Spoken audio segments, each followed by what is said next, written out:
Hey, how's it going, everybody? Scott Spreitzer here of DocSports.com with this guy, Chuck Esposito. He is the Race and Sportsbook Director right here at the Red Rock Station Race and Sportsbook. Beautiful place. Come on down, check it out when you are in Las Vegas. This continues our series on bad beats, and man, we've all had a few of them, whether it be in front of the counter or in Chuck's case, behind the counter. We've also had some fortunate wins, but it's more fun to remember the bad beats long after they've taken place. And Chuck, I'm going to kick things off with the day that lives in infamy still in Nevada sportsbooks, which was, well, of course, the 1979 Pittsburgh-Dallas Super Bowl 13 clash. Black Sunday. Black Sunday, the very first, and maybe the one and only as far as at that extent. But I remember that line, you know, and people talking about it. Of course, I was just a young kid at the time, but they opened as low as 1.5 Pittsburgh. They got as high as 5. It settled at 4. And just about everybody who made a bet decided to middle it, play the smart angle.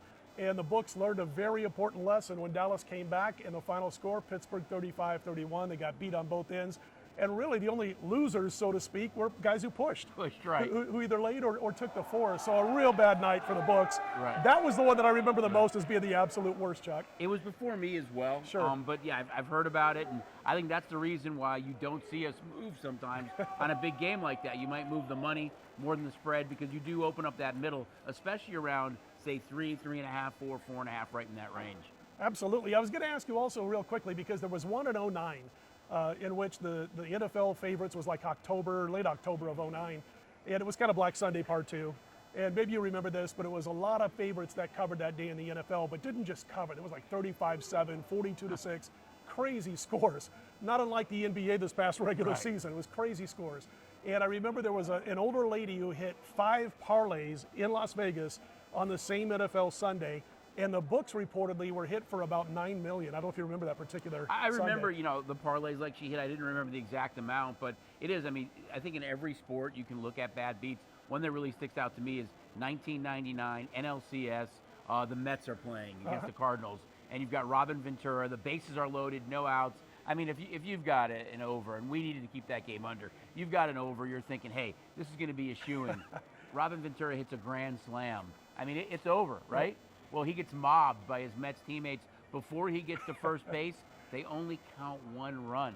Score ends up being 4-3 Mets. Total was 7.5, and all the over-bettors got the short end of it. I remember that one.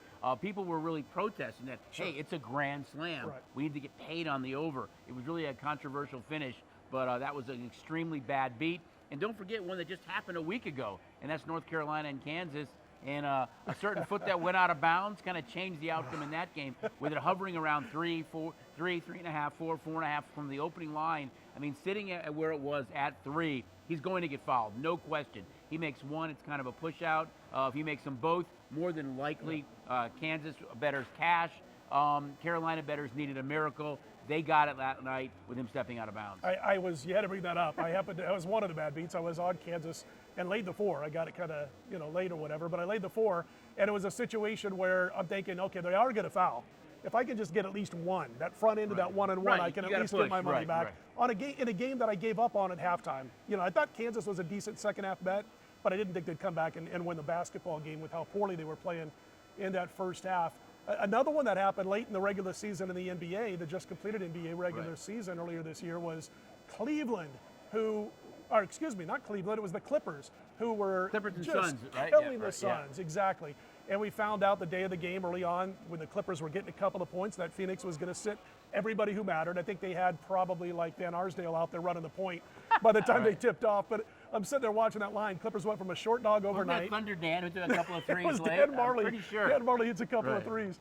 But I'm watching that and I'm going, dang, I'm like, that line went from +2 all the way to as high as -7 because of the Phoenix Suns not really having to care about the game, having wrapped up the We actually went to 7.5. Did you get that high? We did get that high, yep. All that action coming in, so if you laid more than 4.5, if you laid 4, you pushed, but if you laid more than 4.5, you were up 39 points in the third quarter with the LA Clippers, and you end up winning by 4 points. Phoenix outscored them in the fourth quarter 48-26. You can't write it any better. You can't figure it out. I think a lot of times it happens in football too, is that when you get a team that's inside the 5 late and there's no timeouts left, everybody in the room is yelling, you know, kick it, score, and we're yelling, take a knee, take a knee. And a lot of bad beats occur that way. One happened this past football season, Cleveland and the Texans. Nick Chubb takes a handoff, runs like 60 yards. They're not covering prior to this play. He's going to score a touchdown. They're going to easily cover the number. Nick Chubb decides to take a knee, step out of bounds on the 1-inch line, which is also a bad beat. So when you saw him break into the free, you thought it was touchdown. You're winning that bet. Unfortunately, it didn't happen. I got to tell you my worst ever, because it was all the circumstances combined. This is back in the mid-'90s, and I'm doing the Stardust line show on Saturday nights back then. Get the invite to be in the Stardust, world-famous Stardust Handicapping Invitational. They invited like 16 guys, and it was 1 week. You go head-to-head with somebody. Whoever has the best record after 7 games moves on. The loser of that head-to-head matchup, no matter what your record was, goes home. And I was going up against a pretty famous writer, sports writer and sports betting writer, who's here in Southern Nevada by the name of Benjamin Lee Eckstein, still a friend to this day. I say that loosely when I say friend after what happened, but I know the story, so yeah, it's all good. he's sitting there, Chuck. He's 6-1. We both had great weekends. He's 6-1. We're going into Monday night. I'm sitting there at 5-0-1. So if I win Monday night, I move on by half a game.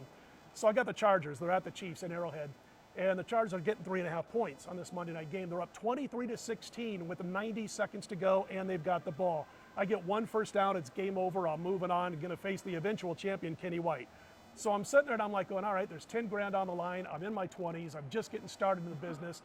Not just the 10 grand, which anybody can use at any time, but especially when you're 20-something years Bragging old. rights. Bragging rights. The Stardust champion right next to your name, the whole shebang. I got the big picture of it all. So I'm sitting there with a 7-point lead, 90 seconds to go.